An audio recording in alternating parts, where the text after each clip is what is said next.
fica mais fácil, né? Exercício, mobilização e tal, tudo isso é mobilização, tem manualidade, né? Tem os tipos de mobilização, enfim. Mas quando a gente consegue avaliar legal, destrinchar, fazer um screening, né? O screening é quando a gente consegue destrinchar, né? Fazer um mapeamento legal do paciente, a gente consegue direcionar bem a nossa conduta. Foi essas aulas, né? Porque deixa de ser, estão sendo aulas, né? Nosso estágio a gente está revisando. Tá sendo bem bacana. Ainda faltou atividade para fazer agora, né? Ah, que bom, Dani. Oi? Porque na época, quando a gente teve aula, não sei se para todo mundo foi assim, mas, por exemplo, a gente estava vendo os sistemas, né? Ah. Na faculdade, eles começaram pelos sistemas, a gente ficou um tempo vendo Aí, quando a gente entrou na NARMA, um montão de termos, um monte de coisas para a gente rever, mais as patologias, né? Ficaram muitas coisas, assim, e aí exame dá uma ajuda. Né? Relembra muita coisa também, né? De termos. Relembra.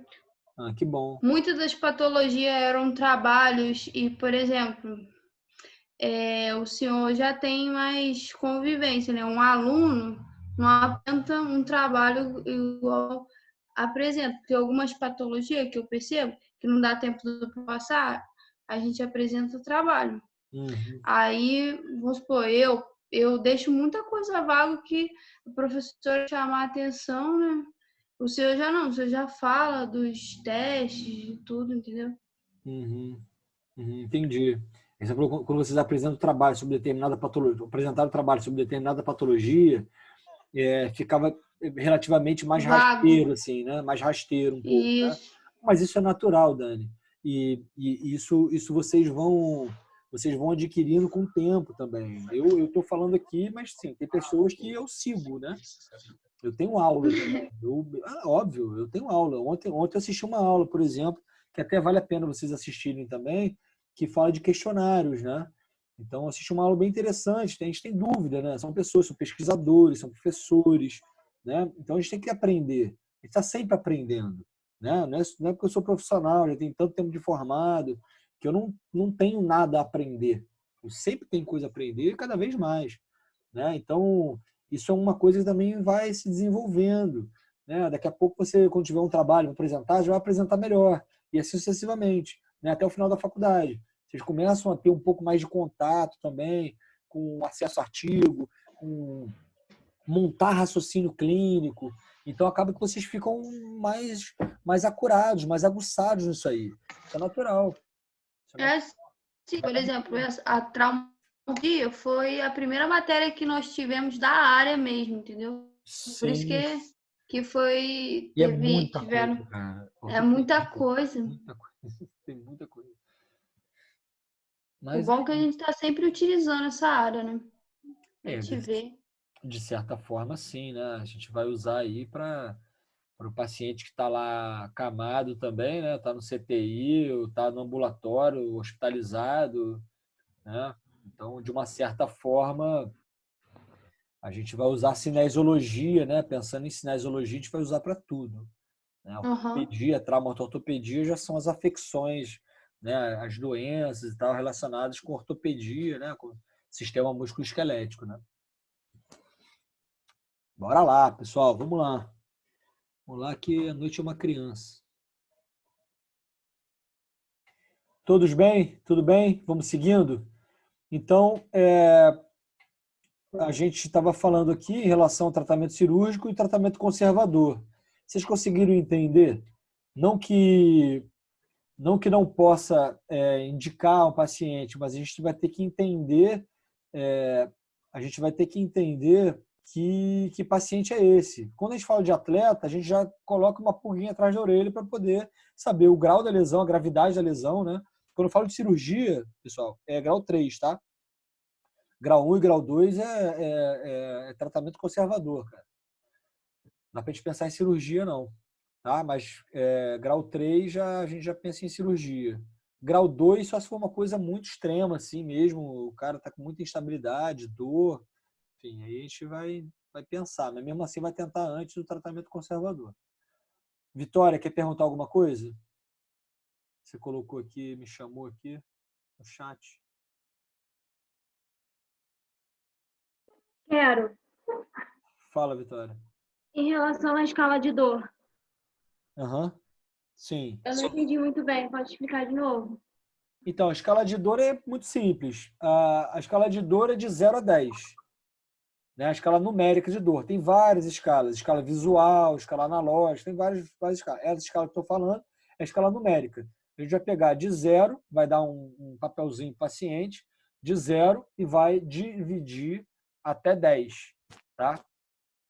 Então, o paciente ele vai relatar. Você vai falar, tá, a sua dor, se você fosse dar uma nota para a sua dor, sendo que 0 não é dor nenhuma e 10 é uma dor extrema, uma dor insuportável, que nota você daria? Aí o paciente vai falar lá, eu dou nota 7. Então, a gente pensando aí, nota 7 é uma dor intensa, relativamente intensa. Né? Dor 5 seria uma dor moderada. Então, a dor 7 seria uma dor mais intensa. Quanto maior o número, maior a intensidade dessa dor. Entendeu? Simples assim. Beleza. Então, o tratamento cirúrgico conservador, a gente vai pensar dessa forma, que esse paciente, a gente vai sempre tentar o tratamento conservador antes do cirúrgico, sendo que os estudos mostram que para instabilidade, ou seja, para maior estabilidade pós-tratamento conservador ou cirúrgico, a cirurgia tem uma resposta melhor. E para alívio da dor, também tem uma resposta melhor. Ou seja, o paciente ele retorna mais rápido. Tá? Então, pensando no atleta, ele retorna mais rápido para as atividades físicas ou atividades desportivas, tá? Em relação ao tratamento conservador. Então, a gente tem que pensar aí também, tempo de retorno, tudo isso. Mas, em contrapartida, como eu estava falando anteriormente, tem as consequências aí de perda de amplitude, movimento, pelo tempo imobilizado, para cicatrização, por uma questão morfológica, histológica, né, de cicatrização do tecido que foi reparado, né, cirurgicamente e tal.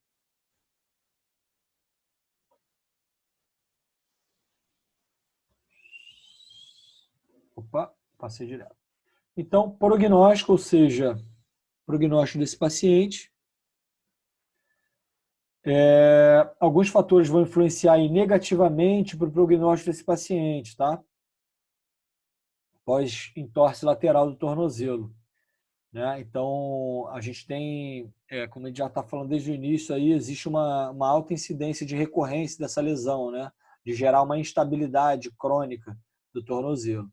Então, o nível de atividade esportiva desse paciente, né? Ou seja, ele em tratamento ainda e já retornando, o nível de atividade que esse paciente ele recorre, se ele usa, por exemplo, quando ele faz atividade física, se ele usa de dispositivo externo, né? Ou seja, de um brace, né? Ou de um estabilizador semi-rígido ou rígido, a presença de dor persistente, a sobrecarga articular desse tornozelo, e se esse paciente ele já apresenta uma instabilidade articular, ou seja, o paciente já passou ali por alguns estágios e ainda continua com dor, o paciente ainda continua com uma instabilidade, quando a gente faz os testes lá de estabilidade articular, o paciente ainda tem instabilidade, né, quando não deveria ter, né, no determinado estágio do nosso tratamento. Então, isso é um mau prognóstico. Né? Outros fatores que podem desenvolver aí na instabilidade, ou seja, no insucesso ou num pior prognóstico, é uma dor que persiste, né? Ou seja, o paciente já tem mais de um mês de tratamento e de entorse de tratamento e não melhora essa dor. Ele tem um déficit de controle postural, dinâmico. Então, esse paciente também tem uma possível propensão de evoluir com uma instabilidade crônica do tornozelo. Incapacidade de realizar salto e aterrissagem até 2 semanas após o entorse. Isso aí só tem um adendo, assim, depende do grau de entorse desse paciente. tá? Mas um paciente grau 1, grau 2, mais leve, aí, com 2 semanas ele já consegue fazer até um salto e aterrissar, tá? Depende do nível de atividade desse paciente. Isso aí tudo foi que esse estudo mostrou, né? Enfim, que é aquele estudo lá que eu falei de diagnóstico, é um update, né? Que é uma atualização aí das recomendações. Instabilidade mecânica, ou seja, lá quando a gente faz o teste articular, né? Os testes clínicos, esse paciente apresenta ainda instabilidade após 2 meses de tratamento, ou seja, 2 meses de lesão e o paciente ainda tem uma instabilidade mecânica.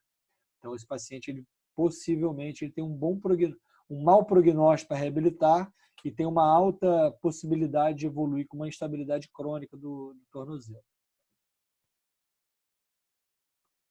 Então, a gente tem um alto índice de recidiva, né? Um risco alto de recidiva de entorse de tornozelo no primeiro ano, né? Então, o risco de recidiva ele é 2 vezes mais alto no primeiro ano.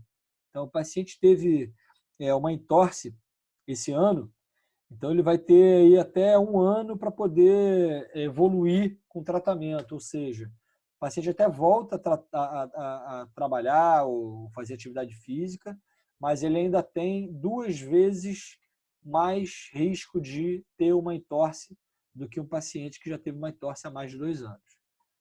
Então, o uso de anti-inflamatório, que é muito comum, a gente tem que ter cuidado, né? Porque o uso prolongado, isso pode inibir a supressão ali de substâncias, né? Para o processo de remodelamento do tecido, né? Então, se a gente usa anti-inflamatório por longo período para aliviar dor, enfim, o paciente está com dor persistente, isso inibe o processo cicatricial, né? Então, não é interessante. Então, mínimo de dias possíveis para o uso de anti-inflamatório não esteroidal, tá?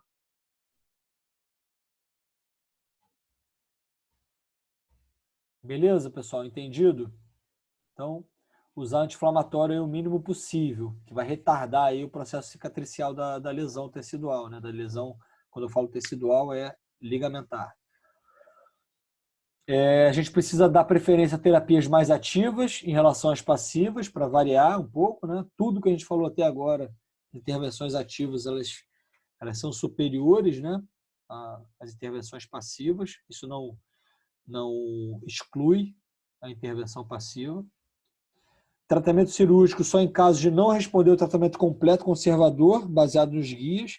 Em relação à prevenção de entorses e suas recorrências, os exercícios neuromusculares e órteses, né, os braces, né, de tornozelo, aqueles estabilizadores, vou mostrar ali, são fortemente bem-vindos, né, fortemente recomendados.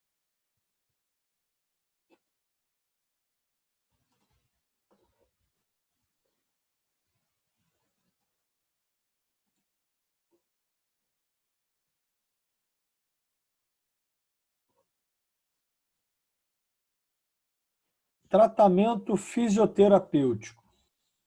Pessoal, entendido até aqui? Então, a gente tem um alto índice de recidiva, 2 vezes mais no primeiro ano. Usar anti-inflamatório o mínimo possível, porque isso interfere na cicatrização do tecido, no processo cicatricial, principalmente no início, pós-lesão. Atividades, tratamentos ativos em relação aos passivos e o tratamento cirúrgico, só se não responder ao tratamento conservador completo baseado nos guias, né? Mas tem que levar em consideração também o nível de atividade desse paciente. Né? Em relação à prevenção, se é um atleta, por exemplo, né, que tive lá que melhora da dor, o índice de retorno no nível pré-lesão é maior quando faz cirurgia, enfim. E trabalho preventivo com exercícios neuromusculares e uso de brace é fortemente recomendado. Tratamento fisioterapêutico. Tudo bem, pessoal? Vamos seguir?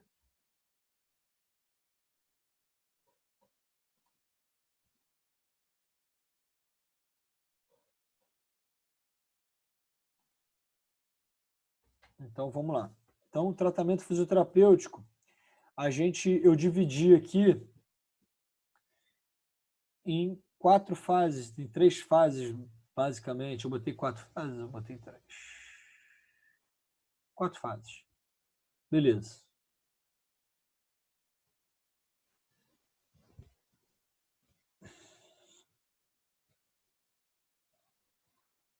Vamos lá? Então, fase 1, a gente vai pensar numa fase de gerenciamento de dor e edema, principalmente, tá? Então, nessa fase, a gente vai preconizar aí, são 2 protocolos, existem outros, Peace and Love também, as pessoas vão inventando, né?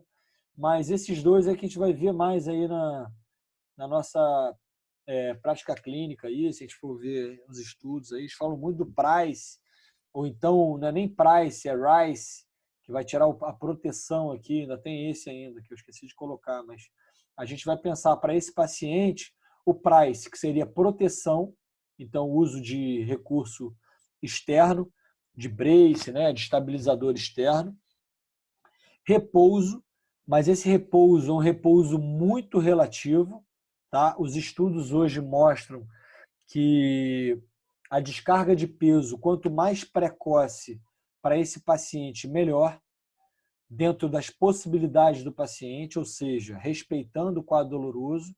Então, se nas primeiras 24 horas o paciente já consegue fazer uma descarga de peso, mesmo que parcial, já é interessante, tá? Então, é um repouso relativo. Então, o uso de gelo com o intuito de diminuir o quadro doloroso, tá? Principalmente, e controle do edema, né? A compressão para controle do edema, então isso vai repercutir lá na nossa amplitude de movimento, por exemplo, e elevação também, mais um outro recurso para controle do edema e melhora da amplitude de movimento consequentemente. O POLIS, que seria um outro protocolo aí, o que vai mudar de um para o outro, é que a gente junta isso aqui, ó, que seria carga otimizada, ou seja, carga ótima, descarga de peso ótima. Então, é exatamente o que eu falei, né? Então, quanto mais precoce for essa descarga de peso desse paciente, melhor. Sempre lembrando, a gente tem que respeitar o grau dessa lesão. Então, se for uma lesão muito intensa, a gente vai dar um tempo de mobilidade para esse paciente, mas vai ter uma descarga parcial. Tá? Isso vai ajudar, inclusive, ao direcionamento, né, das fibras de colágeno, né, para a gente poder, no processo de cicatrização do tecido ligamentar. Tá? Então, a descarga de peso ela melhora a orientação das fibras colágenas, né, na cicatrização do tecido. Tá? Então, seria proteção também, carga ótima, ice, que seria o gelo, compressão e elevação. Tá? Então, assim como no Price aqui, né, a proteção para poder evitar, seria o brace, né, para poder evitar recidiva de lesão e dar mais segurança para o paciente nos primeiros dias ali. Tá? Descarga de peso otimizada ali, né? Então preconizar o mais breve possível, gelo, compressão e elevação. Aí eu coloquei aqui embaixo alguns indicadores para a gente passar para a fase 2. Então esse paciente ele já tem que ter diminuído bastante significativamente a dor, lembrando, o que a gente leva em consideração para avaliar a dor? Na escala numérica de dor? Então, uma mínima mudança clinicamente importante na escala numérica de dor é de 2 pontos. Então, se esse paciente relatou para mim que estava no dia da avaliação com uma dor 7, quando a gente reavalia, a gente está tratando o paciente, a gente está vendo que o paciente está bem melhor, e a gente vai reavaliar esse paciente, a gente pergunta novamente na escala numérica de dor, e ele disse que de 7 passou para 5, isso é mínima mudança, tá? Uma mudança mínima clinicamente importante, tá? Então isso é relevante para a gente. Então, indicadores para a gente passar de fase, diminuição ou ausência de dor, diminuição ou ausência de edema e descarga de peso parcial. Então, esse paciente já consegue descarregar o peso numa boa, tranquilo. Tá? Ok?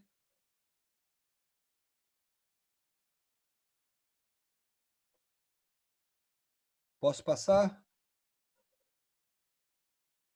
Então, aqui, alguns exemplos, né, de brace, né? Então, isso aqui é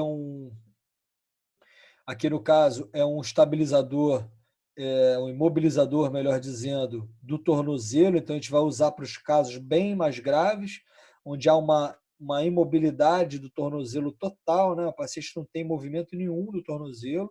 Então, para lesões mais graves, né, mais importantes aí, a gente vai usar essa botinha, Robocop. Ou então a gente pode usar que seriam os estabilizadores semi-rígidos, né, que a gente vai ter uma liberdade de movimento de dorsiflexão aí no plano sagital, então, ou então aqui passando pela articulação anteriormente, que já dá uma estabilidade maior, mas ainda há alguma mobilidade, né? A gente pode apertar mais ou menos esses straps aqui, né? Esses velcros, né? Então, isso aqui é bastante usado, assim, é bem bacana, que vai evitar exatamente o movimento lateral-lateral, né? Esse desvio aí do calcâneo, né? Em inversão.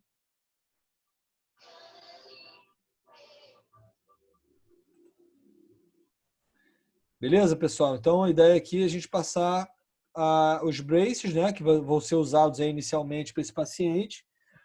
Isso é interessante, então engessar nunca. Torcer o tornozelo, não houve fratura, não vai engessar. Mesmo que haja fratura, a gente também não engessa. Bota uma bota Robocop. Tá? Existe uma coisa chamada síndrome compartimental, que é o extravasamento de líquido no tecido intersticial, né? No espaço intersticial.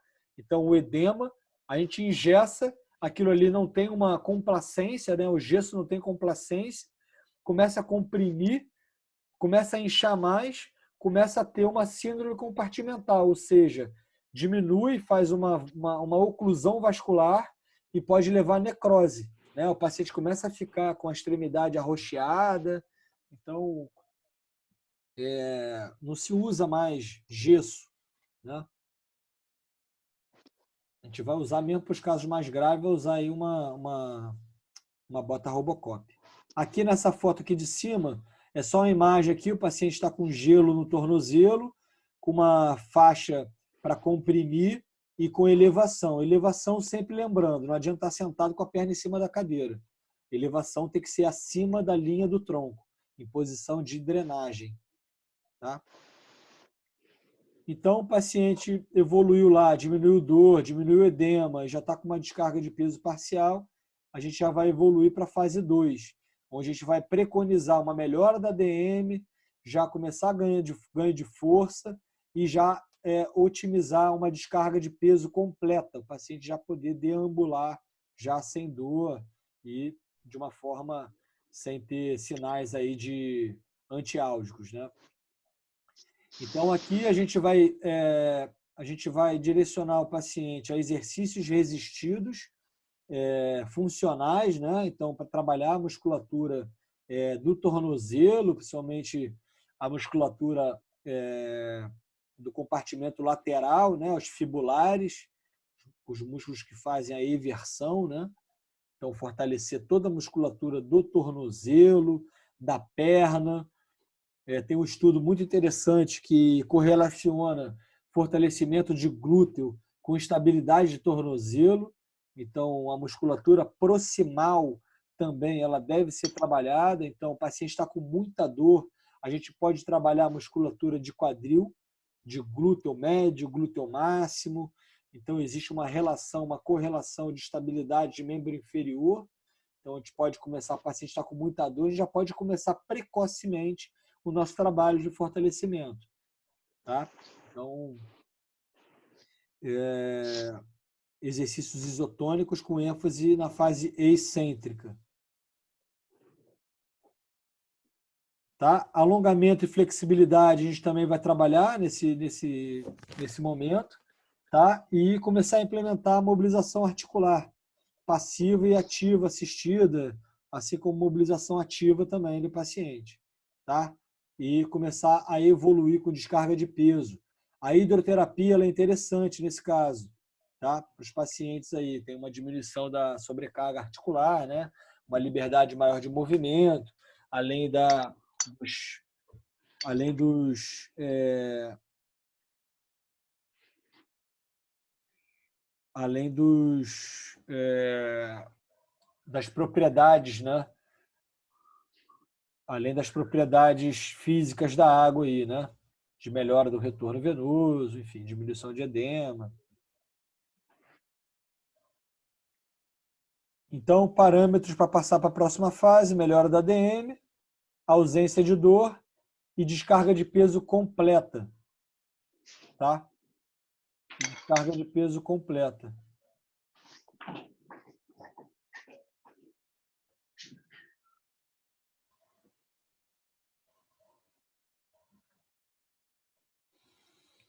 Ok, pessoal? Exercícios funcionais, resistidos. Então, aqui, as mobilizações articulares. Tá? Aqui uma mobilização anteroposterior, né? Tíbio talar. Aqui são mobilizações de Mulligan, né? Então, a mobilização anteroposterior de tíbia e fíbula, tá? Aqui mobilização de calcânio, aqui a manipulação, isso aqui já é uma técnica manipulativa, tá? Talocrural. Então, isso eu não vou passar para vocês.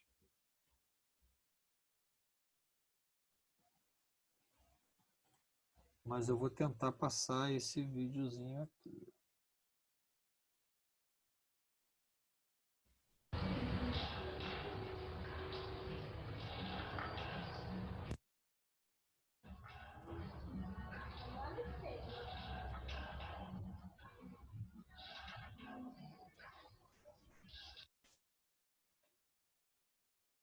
Pessoal, aqui o terapeuta está estabilizando o calcânio, tá? Então, ele estabiliza o calcânio, estabiliza aqui tíbia e fíbula. E ele faz uma ligeira tração do calcânio e com o tronco dele, ele faz movimentos oscilatórios para dorsiflexão. Isso é uma forma de ganhar. Ele leva até o final da amplitude de movimento e oscila, né? Seria ali grau 4 ali, mas é respeitando só o movimento fisiológico. Tá? Paciente com muita dor e tal, com muita restrição, que a gente não consegue colocar a mão mesmo, a gente pode optar por essa mobilização. Então, ele está fazendo movimentos oscilatórios com o tronco dele. Tá? Ele faz uma ligeira tração aqui do calcânio para poder favorecer o movimento de dorsiflexão.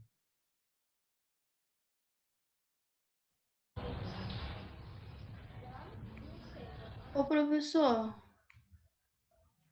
Oi. o vídeo não tá passando para mim, não. Ih, para ninguém? Não sei, Para galera mim aí. também não. Ih, babu. Espera aí. É porque eu pensei que o senhor tava falando da imagem, mas aí eu ouvi um barulho. Eu também não tô vendo não, Thiago. Ah, então vamos lá.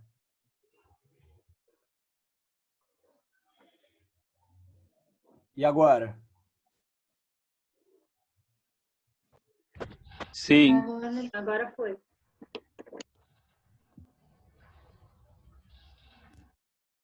Ih, fiz merda.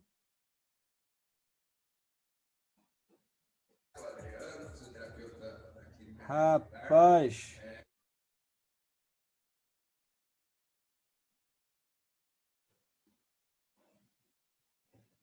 Espera aí, pessoal, que eu fiz besteira aqui, tá?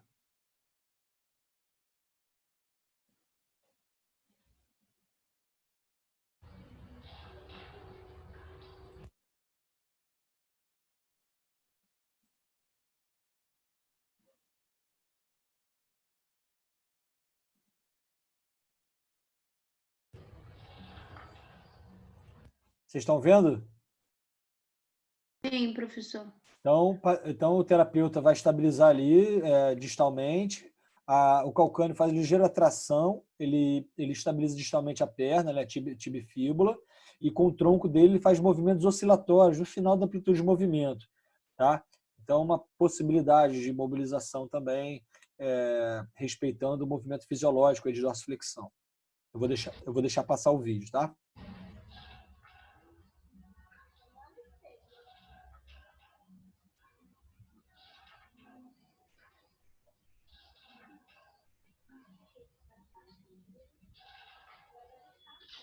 Mobilização, então, com deslizamento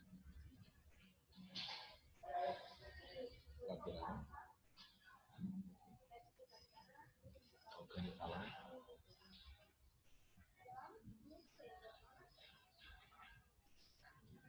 Mobilização, então, deslizamento medial. Aí ele está fazendo deslizamento medial do calcâneo, né? Está levando o calcâneo para medial.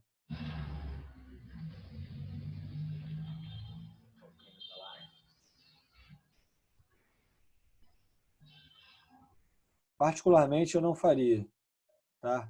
Pensando nesse desvio, não faria nesse momento, né?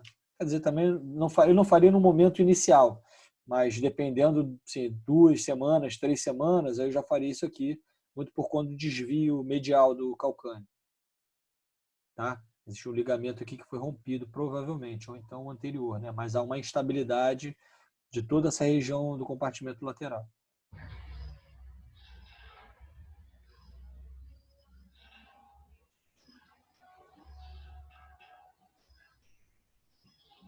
Mobilização.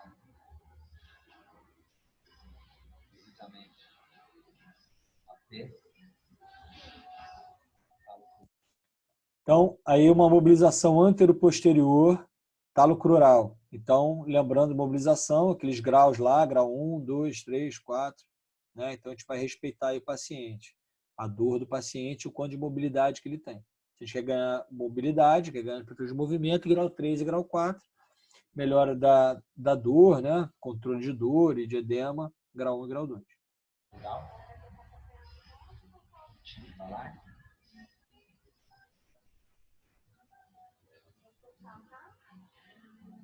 Uma mobilização.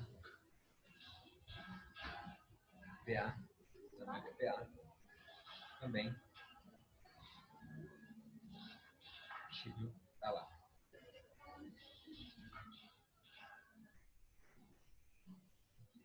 Então, essa mobilização aí para a gente poder ganhar a dorsiflexão.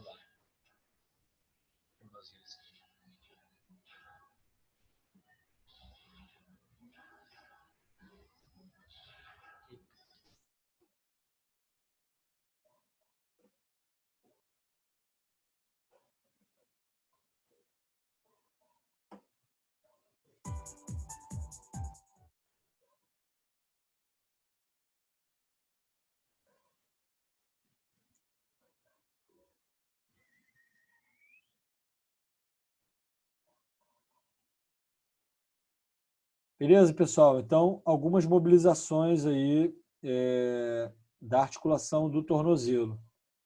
Tá? Mobilizações, todas elas passivas. Todas essas mobilizações são mobilizações passivas. Tanto antero-posterior, quanto póstero-anterior, talo crural, né? Quanto aquela mobilização ali rítmica. Então, são mobilizações que a gente pode utilizar com o nosso paciente.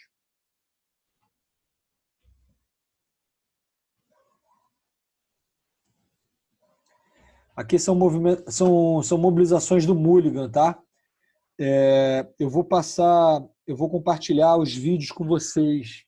Eu vou compartilhar os vídeos com vocês pelo WhatsApp. Vou tentar compartilhar pelo WhatsApp. Se eu não conseguir compartilhar pelo WhatsApp, porque é meio pesado, enfim, do curso que eu fiz de Mulligan e tal, eu tenho lá uma pastinha lá só de tornozelo. Daí eu vou compartilhar com vocês, senão eu gravo um vídeo aqui e posto lá no YouTube. Tá? Mas são mobilizações com o movimento. Todas elas há um reposicionamento articular,